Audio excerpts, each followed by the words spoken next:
Welcome back to this special edition of Cattleman to Cattleman as we visit with beef industry end users and learn how they drive beef demand.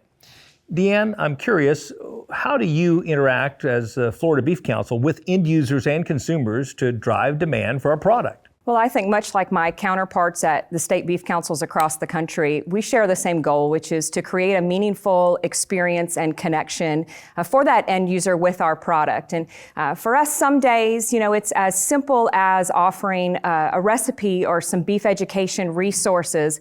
But then when I look at Florida, the populous state that we are, 23 million residents, 140 million tourists annually, I think we really have an obligation to the beef industry nationwide to keep our boots on the ground on their behalf. And so we do that with things like educational programs, ranch tours and events where we have an opportunity to get these people out and really educate them on beef's sustainable story from ranch to ribeye.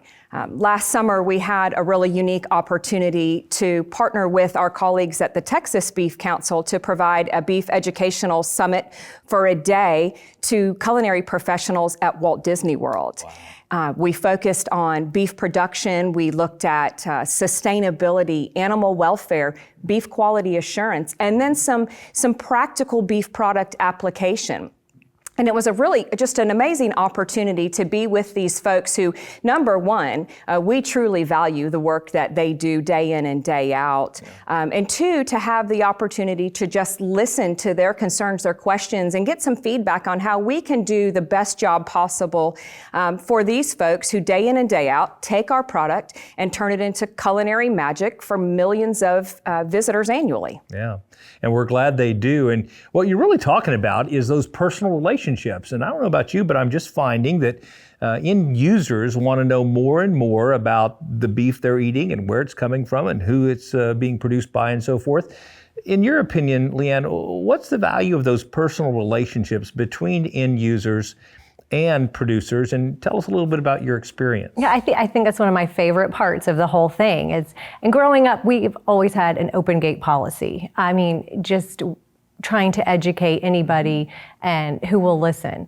For example, with Whole Foods Market being one of our major customers, we host what they call them team leaders, team leader days, where they come out and then they go back and they are able to train the people behind the counter on our product. Okay. We met the family, the multi-generational, still family owned and operated, family business. We saw the cattle, we saw how they're raised. And so for them to be able to go back and say, we saw that, and then behind the counter, they're able to tell their customers what they saw all about us, and that makes every bit of a difference. And did you say that in some cases there's actually a picture of your family in most at of the Whole exactly. Foods in most of the stores, they put a picture up, so there's that connection, and that's what a lot of this is about. People want a connection to the food they're buying, no matter what kind of food it is. And Jason, I was going to ask you, in our previous segment, you had referenced that many consumers are actually asking you, is the beef grass-fed? In reality, you are, but serving a product that is mostly grain finished.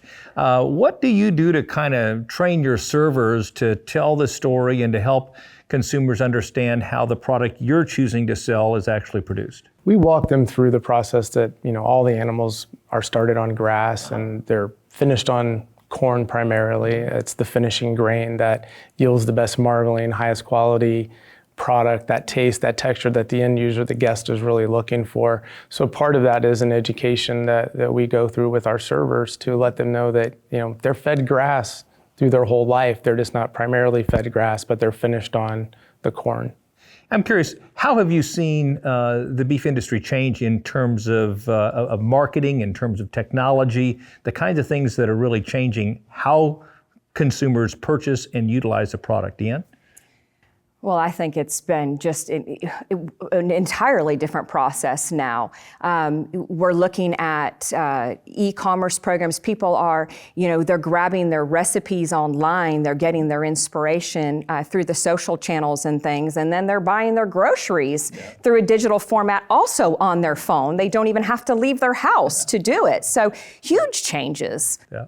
And how about recipes? Are you finding people are asking more questions about how to prepare products? Absolutely. If something is slow moving, we give them a recipe and it really picks up. The other thing to jump on DeAnne is that we started doing was home deliveries and as well as an app so that they can order everything there, pick up in our store, have it delivered or shipped. That's how I get all my groceries, and that's just the way the world is going.